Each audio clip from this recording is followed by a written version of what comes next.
stream is live. And first, thank you to all the people who have been viewing us today on our 17th Life Tech. It is our 2020 virtual Life Tech conference in this crazy year of the COVID. We hope that you've been enjoying the session so far. And that brings us up to the current session, where it is my honor and privilege to welcome Steve Koob, who is going to be talking about his subject is contraception, a pro-life issue. And as I don't think there's anyone more suited to introduce himself than him, I will pass this on over to him. So can you tell us a bit about yourself, and then tell us a bit about what you want to talk about? Well, hi, Reg. Thank you very much, and thank you for inviting me to this event. I've been to several of your past Life Tech conferences. I think I spoke at one many, many years ago. My wife says, well, your topic is not really a technical topic. How come you're doing this about contraception? Well, I don't know how or why. I asked to do it, and you let me do it, so I appreciate it. It's a subject dear to my heart: contraception and proception. Proception is a very good word. It's in the dictionary. And well, to tell you a little bit about myself, I grew up in southwestern Minnesota, farm country, a little bitty town. Graduated from small Catholic high school, 10 in my class. I was a valedictorian. I think the principal, Sister Prosper, cooked the books. My cousin would be second and I would be first. But anyway, I appreciate the opportunity that my parents gave me to go to college. Neither of them went to college, and got 3 engineering degrees, and more recently a MA in theological studies from the University of Dayton. So I just wish I had learned more about philosophy and theology in undergraduate school or graduate school, someplace along the line, because I feel like I'm more attuned to being a theologian than an engineer. I haven't done engineering for a long time. I was in the Air Force for 20 years, assigned to Wright-Patterson Air Force Base all that time. The only PCS I had was to Purdue University, where I received the PhD in fluid mechanics. And I taught at the Air Force Institute of Technology for 8 years during my 20-year time assigned to Wright Field.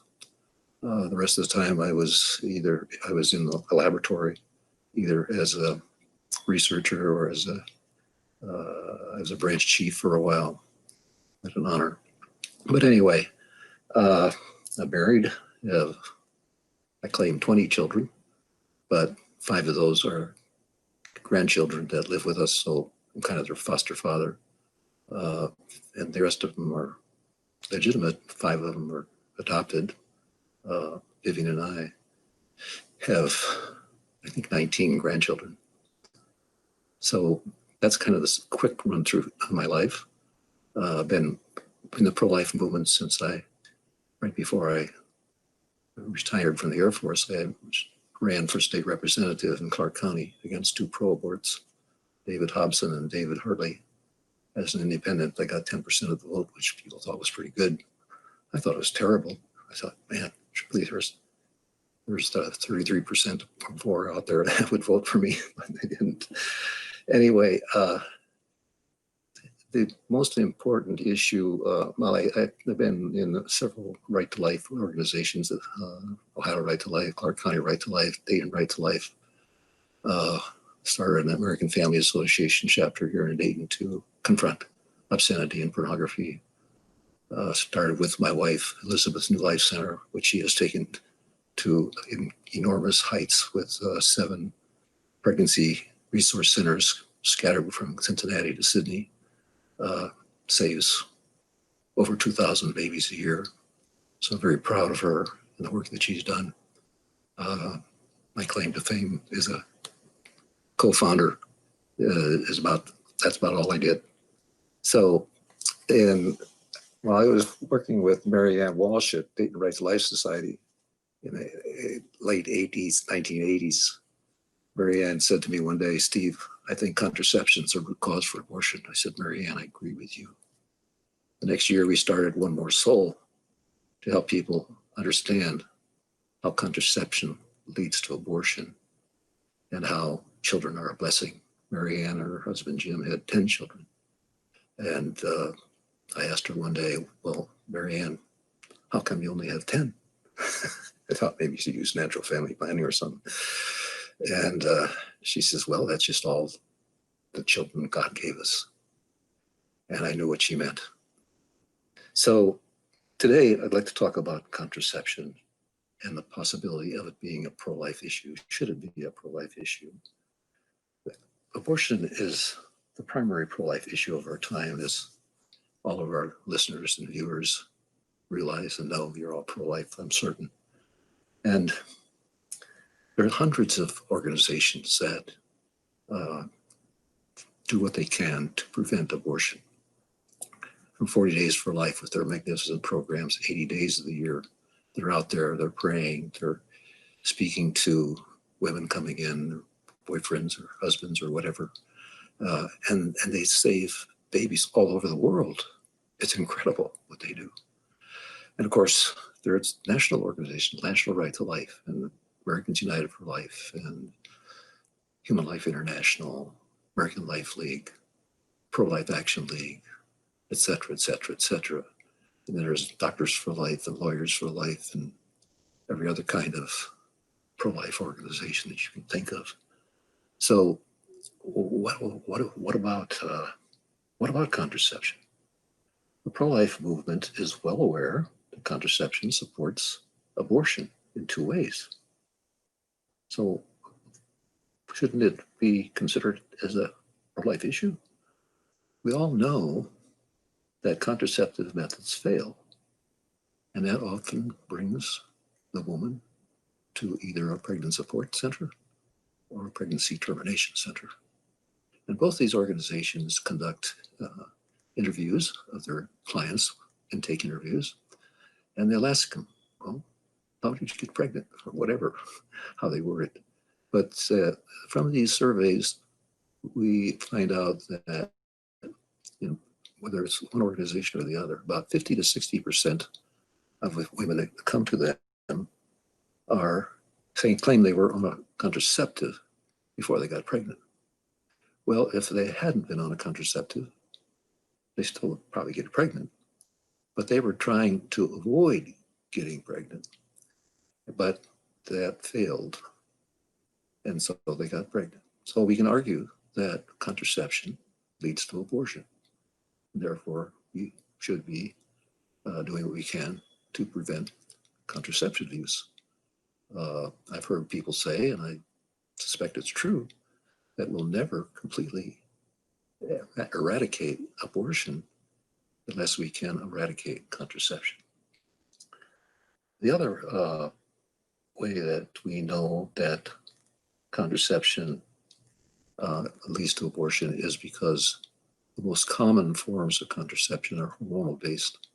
The IUD, the pill, of course, the shot, the patch, the insert, any way they can get that garbage into their woman's body, they'll do it.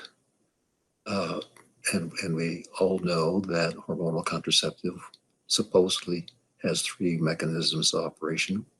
But the last mechanism is the thinning of the endometrium, the lining of the uterus, where the new baby would normally find food, nutrition. And if the lining is too thin, the baby can't get food and he dies, starves to death. She starves to death. So it's clear that hormonal contraceptive, the most popular form of contraception, is in fact acts as an abortifacient. I know obstetrician gynecologists that claim, they believe that that is the most common mechanism for the way these hormonal contraceptives work. So I mentioned a few organizations there. I know the secular ones don't address contraception ever. I mean, they stay away from it. They avoid it like the plague. National Right to Life and maybe all the Right to Life organizations around the country have to kind of toe that line, I'm not sure. But organizations that have a Catholic basis tend to include contraception in their agenda, although they probably don't emphasize it as much as they might abortion. So Human Life International would be one of them, American Life League, Population Research Institute, the Catholic Church supposedly condemns all forms of contraception, but they're very quiet about it. I've asked many, many people over the years, have you ever heard a homily on contraception? And the universal answer is no. And that continues to this day. I know of at least one or two young priests coming right out of the seminary, assigned to a Catholic parish as a parochial vicar, they call him, assistant to the pastor. And they give a homily on contraception. Well, I know in one case, when he came back to the rectory, the pastor had gotten several phone calls complaining about this new priest speaking about contraception. They didn't want to hear anything about it. They didn't want to know the truth. And Father said to his new young assistant, preach on contraception one more time, all your belongings will be on the curb. Don't do it. So that's the kind of support these young, energetic, on fire priests I get. So what is this word contraception? It's a contraception. It's a contraction of contra and conception. Contra is against conception, against the beginning of new life. Contraception is thus similar to abortion. Contraception prevents life. Abortion kills life. Pope John Paul II recognized the similarity by calling abortion and contraception both fruits of the same tree. If you Google fruits of the same tree, you'll find that often they inject a rotten tree, rotten, the word rotten, the fruits of rotten tree. So it's, they're certainly related. I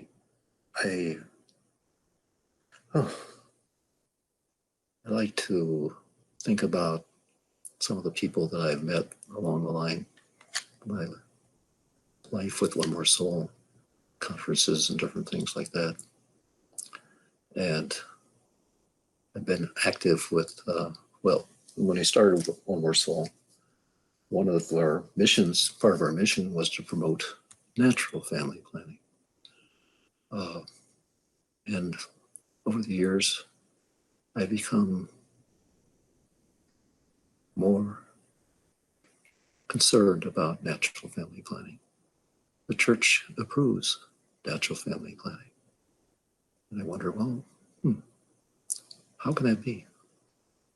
And so they have a contradiction in their teaching. They claim that all contraceptives are intrinsically evil and cannot be approved for any reason. But then they prove it for a variety of reasons. If you use periodic abstinence, it's called one way it's called behavior methods, fertility awareness-based methods. So I wasn't planning to get into that today, and I'll try to get off of it here. But it is one of my most serious concerns. A concern in general with the Catholic Church's failure to speak out on all forms of contraception from the pulpit, in their writings, in their newspapers, in their TV programs. It's rare that you will hear anything about contraception against the beginning of life. Quick, Well, I'm on a mission to...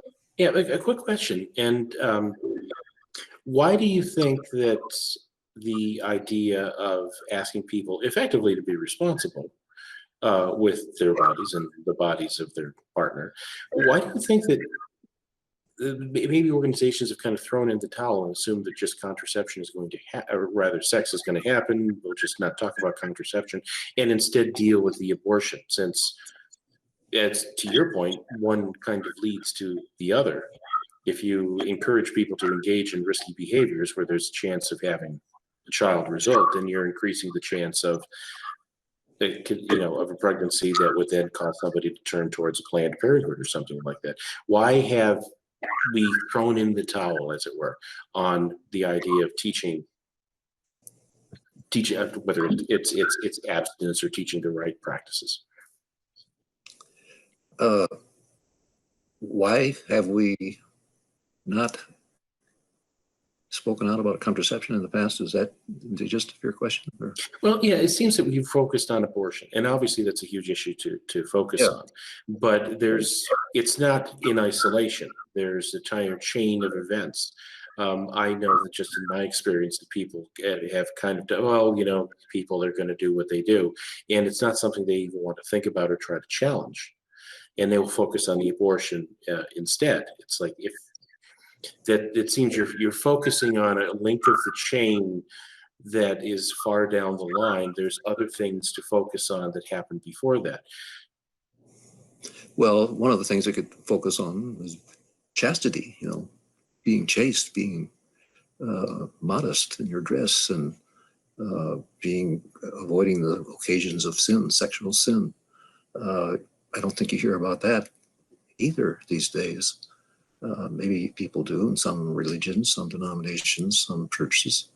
But, it's the culture has adapted to availability and common use of contraception. Why? Well, because there was an article in the Daily News several months ago. It said, everybody wants intimacy. Everybody wants intimacy. And they very clearly stated what they meant by intimacy. They meant the Procreation Act, the sexual intercourse, sometimes called the Marriage Act, the Marital Act, whereby human life is created. And why? Well, because it's the most enjoyable, most delightful thing that a man and a woman can do together. I think I can say that. And so everybody wants to participate in that, almost everybody. And so, but they don't want to have the burden of a child that comes automatically with that. That's the essence, the essential purpose of this act is to create new life. And we have to realize, though, that only God can create new life. But in his humility, in his love for us, he made us the doorkeeper. He can't produce life by himself. He made us in his image and likeness because he wanted us to, on our own free will, open the door for him to create a new life, for him to create a soul, to join with us in this marvelous, faith, beautiful, sacred, holy act of procreation. And until we do that, he can't make a new life. He made himself. He made it that way. Humble of him. So contraception interferes with that process. It says, no, we want to enjoy this act. We want to have the fun of it, but we won't have any baby with it. No. So what does God do? What does God do when he created this act? He made it delightful, made it enjoyable, made it fun, so that we would participate in it. And, it's the females, the men are always happy to participate in a procreation act. Females often less so. But when they're fertile, their libido peaks. What a great designer God is. We design airplanes in the Air Force, but I don't know if we would have been smart enough to do something like this, which God has done. So the couple that uses natural family planning avoids that fertile time. So the woman is kind of cheated in a way. She doesn't get to participate in the procreation act when it's most enjoyable to her and to her husband.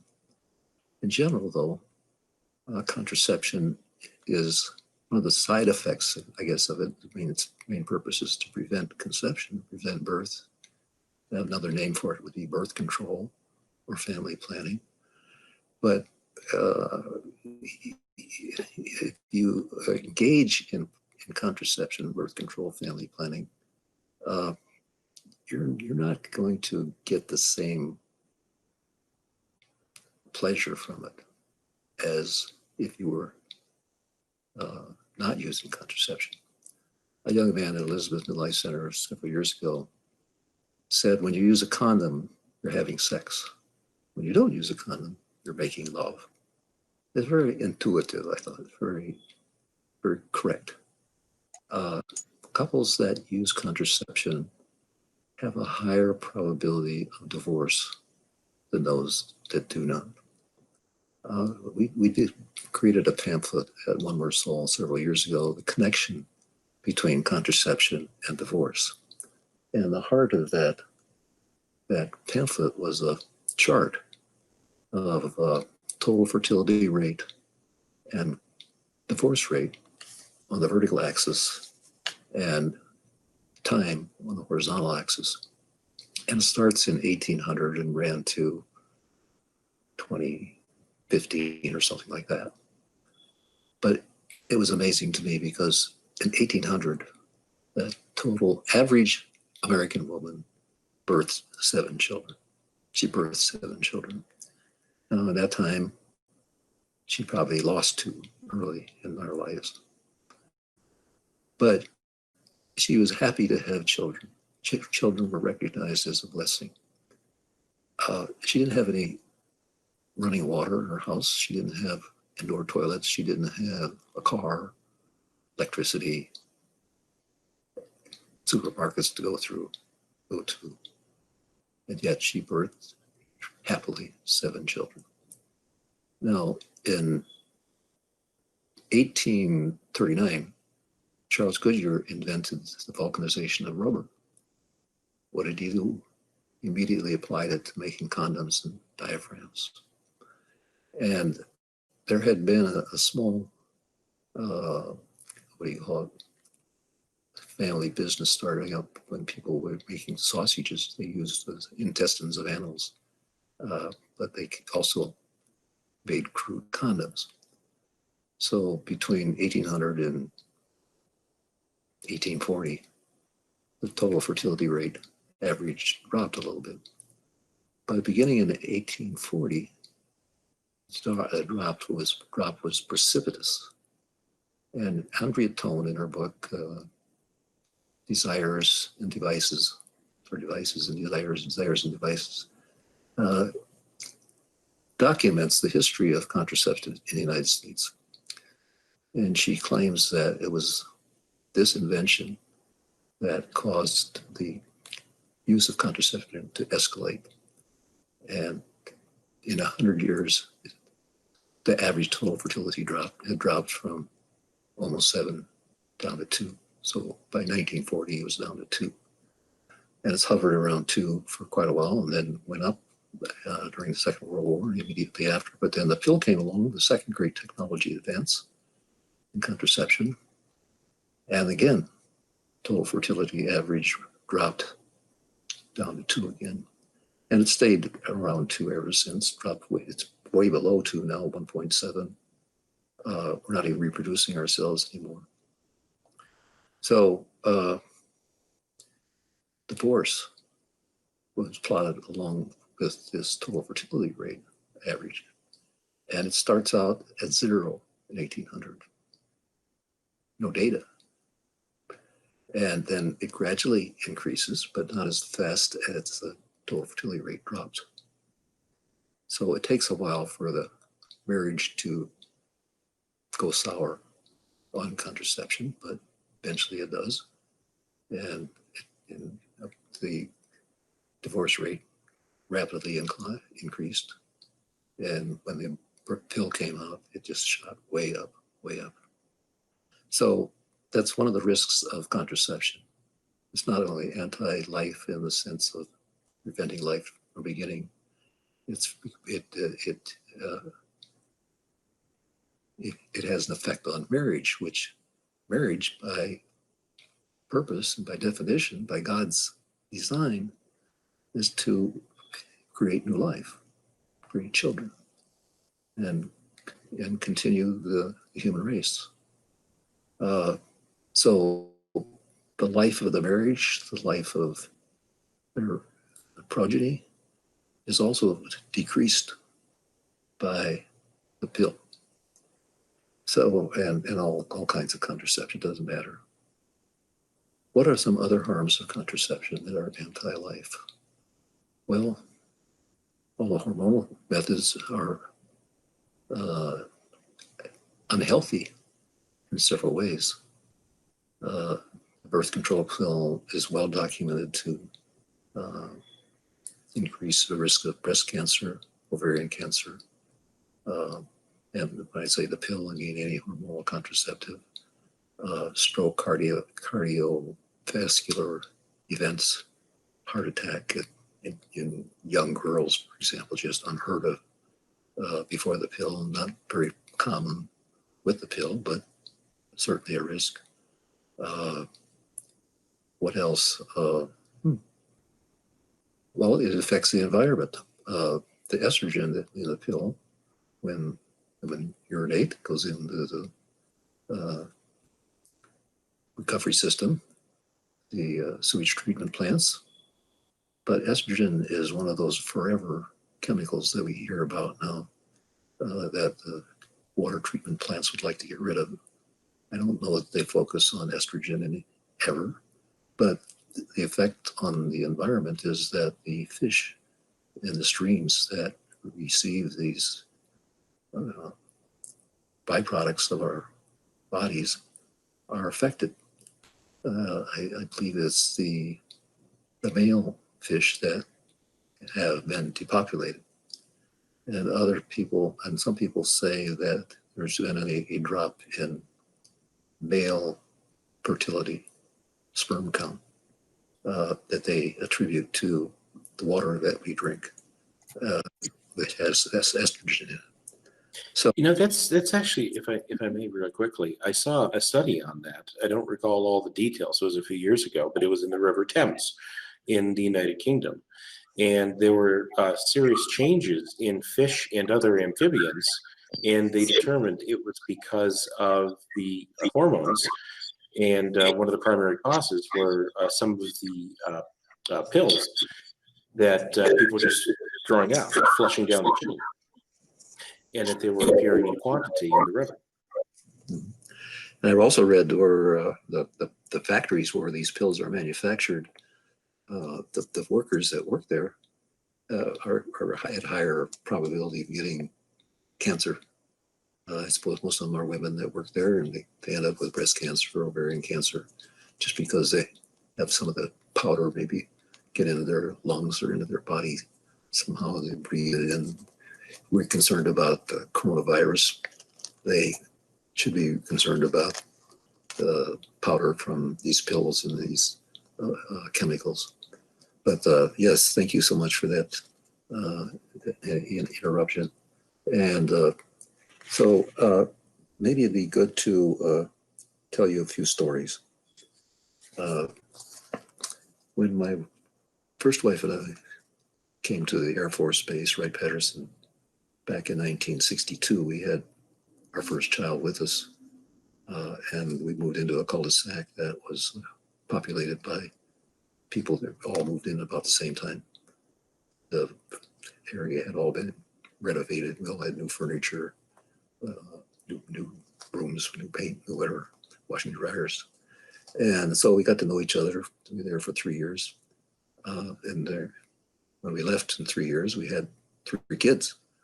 And the neighbors across the cul-de-sac walked out with 3 kids also.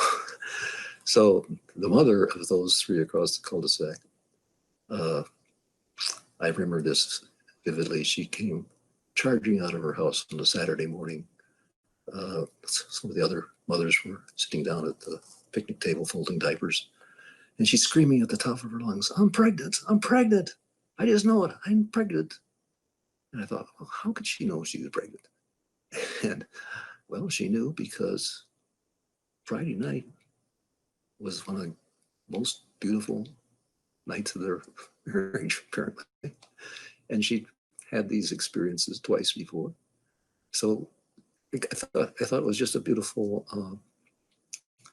confirmation of God's plan that this act, when it's fertile, when it's perfect, is so beautiful in so many ways. So the other interesting story, another interesting story, is from the Couple League magazine. I don't recall the year. It's maybe a year or two ago. This woman wrote an article. I think the title was "I Can't Imagine Life Without Her." Well, she was an up-and-coming professional woman, married to a professional man. I don't know what their professions were, but they were apparently doing well. And they were using natural family planning to avoid conception, to avoid a child. But one time, one morning, one week, she realized, hey, I'm late. How can I be? I can't be pregnant. We know how to do this. We've been doing it for years. We got it done right. The simple thermal method. So she went to the drugstore and got a couple of pregnancy test kits. Lo and behold, came back positive. Tried another one. Still positive. For 3 or 4 days in a row, she was taking 4 or 5 tests a day. That's an expensive habit. She kind of gave up and went to the doctor, and he confirmed that, yes, you're pregnant. And it turned out that she'd been going to a chiropractor, that whatever he did, he said, oh, I forgot to tell you, it affects your fertility cycle. Oh my gosh. So anyway, they adapted to the idea of being parents. And after the child was born, had her for a little while, a little girl, she says, I can't imagine my life without her. And I think that's not an uncommon response to a surprise pregnancy. And it shouldn't be. It should be the norm. It should be appreciative. We love children. We love babies. Babies are wonderful. So one of the things that let's see, I'm trying to think of other reasons why we like contraception. Well, we do love contraception. Well, the Catholic Church, as I said before, implicitly by its silence approves of contraception. And they, of course, push natural family planning. It's offered in most dioceses at some level of enthusiasm, shall I say, to couples preparing marriage. And I've never heard of a program where the pre-Cana teaching encouraged supernatural family planning. Well, what's supernatural family planning? Well, that's letting God plan your family. Let God plan your family. Don't try to interfere with this. He knows more about anything than you do. He knows more about creation and procreating than you do. And he knows you'll have 9 months to adjust to this new phenomenon. You have 9 months to prepare yourself for this child to enter the world, shall we say. And a woman's body is very sensitive, and she can she can lose a period, lose her fertile time for a number of reasons. Any kind of stress on her body could affect her cycle. They claim that the co-eds in universities, their cycles synchronize. How can that be? Well, because they're all under stress at the same time, finals. So they don't ovulate. And then all of a sudden, they have their cycles synchronized. So what about a woman that gets sick? She might lose the fertility phase of her cycle, not ovulate. If there's a death in the family, or financial stress, or lots of different things that could cause that fertility cycle to mess up, so to speak. And God's in control. So I'm familiar now with 2 books written by women who, with their husbands, decided they would not use anything to prevent the child that God wanted them to have. The first one that I'm familiar with was published by One More Soul. The author is Anne Cherney. The title of her book is Supernatural Family Planning, the Original Method. The original method, before there was contraception, 1800, for example, not much available. So she and Denny had 10 children. Yes, they had some rough spots. Yes, they were tempted to try natural family planning, but they chose not to.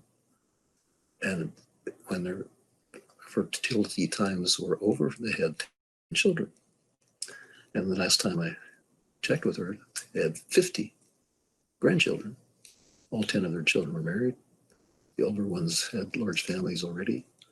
The younger ones, not so many. And they all but a couple of those grandchildren, live within 25 minutes of their home in Ann Arbor, Michigan. So they get together quite often. And these kids, their best friends are their cousins. And they just love being together. And there's a couple times, I think they do maybe Sunday brunches or something like that every month or two. But the main event of the year is on New Year's Eve. They all get together in what became the final big house for this family. And they have designed games, contests, food of all kinds. And they have just a great, great time for hours on end.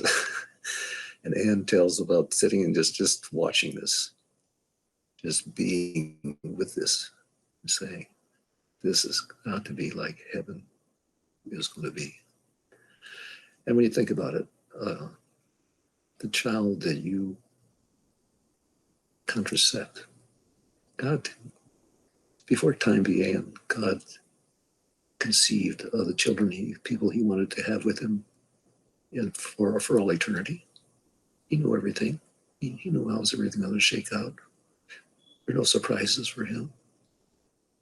So, and he knew that some of those children would not be conceived physically. They would not be born. They would not be baptized. So what's going to happen to them? Well, they don't exist. So just forget about them. Well, I don't think God forgets about them.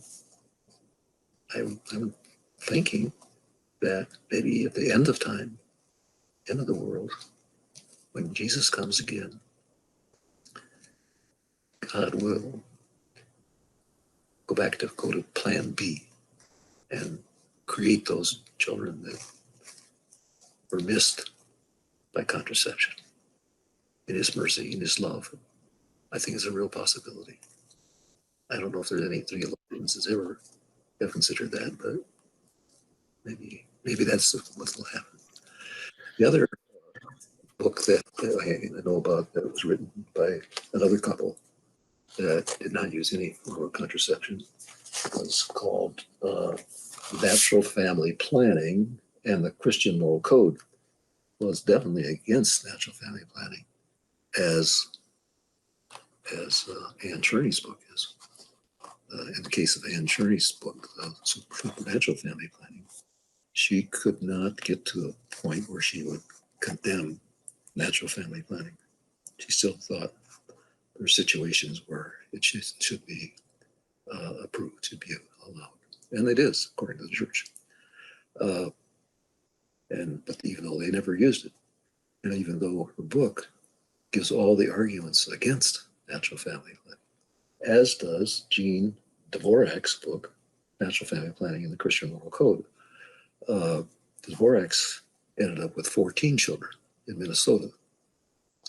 And in her book, she goes through all 14 of those and what they do. It didn't give us their names. But one of the questions somebody asked her was, did you ever have any life-threatening pregnancies? Well, she said yes. And it turned out to be 4 out of the last 5 children. But she survived. And they're all doing well. Like I said, and they have 50 grandchildren also. This was a book, 4th printing, 1915, I believe. 2015, I should say. So children are a blessing. And children that have siblings are blessed with them. And families, parents that have 4, 5, 6 children, they're blessed. If they only have 1 or 2, they don't have that, I don't know, the kids, maybe they're best friends, but if they have 5 or 6 or 7 or 8 or whatever, they have many more playmates. They don't depend on their parents so much to be entertained. They entertain themselves. I've seen it in my own family. I see it in other families, even in families where there is no father. That is a common thing. So I remember another story.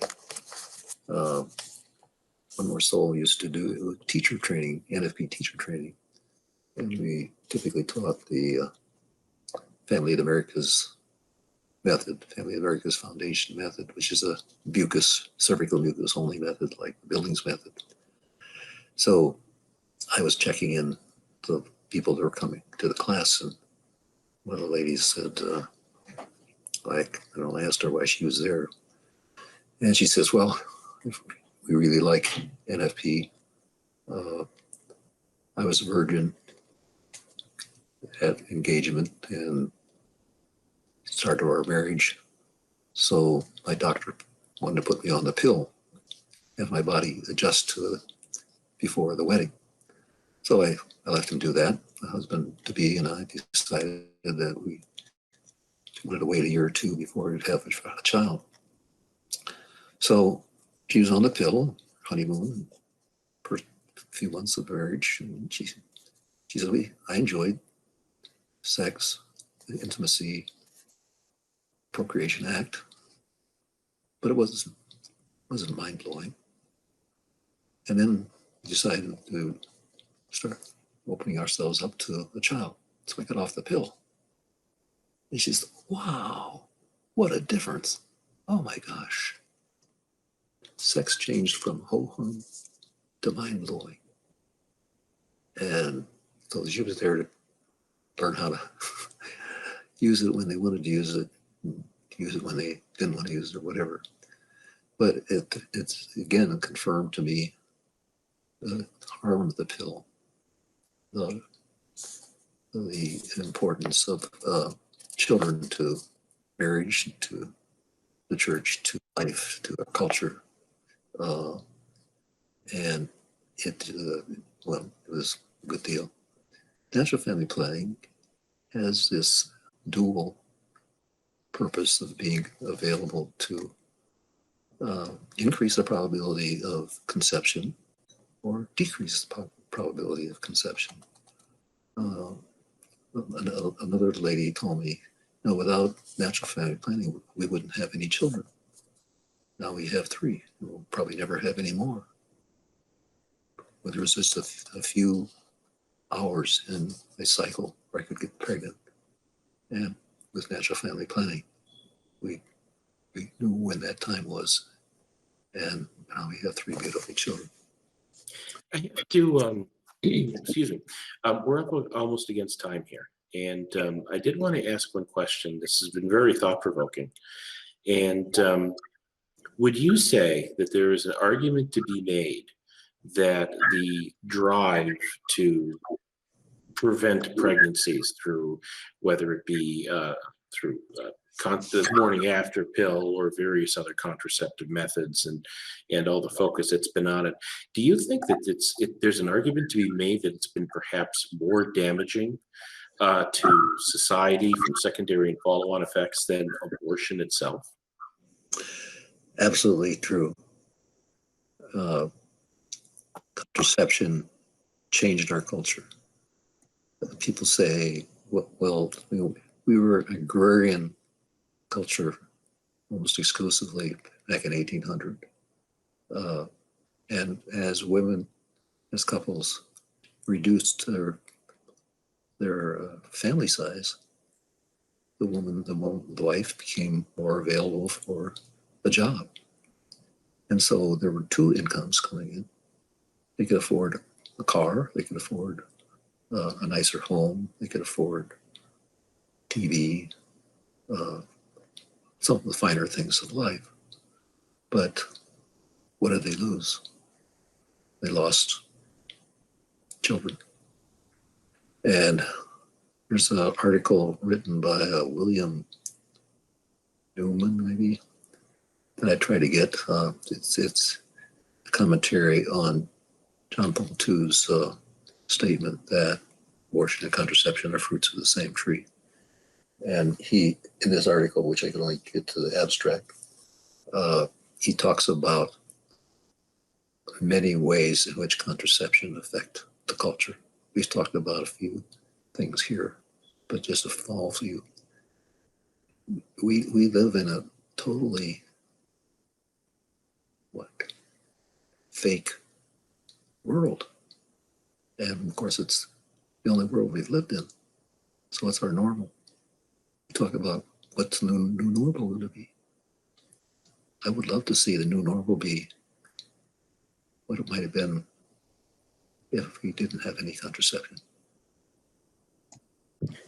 And no, this has been a very good talk. This has given me a lot personally to reflect on. And I'd like to thank you again for taking time out of your busy schedule to be part of our LifeTech 2020 virtual conference. And for those people who are listening, we have another session. It's going to be starting up in just a few minutes with Dave Banaszak. And so watch out for that. The link is on our website at lifetechconference.org. So thank you again for coming. Thank you again to the viewers for listening. And we will see you in the next session. Thank you. God bless you. Bye.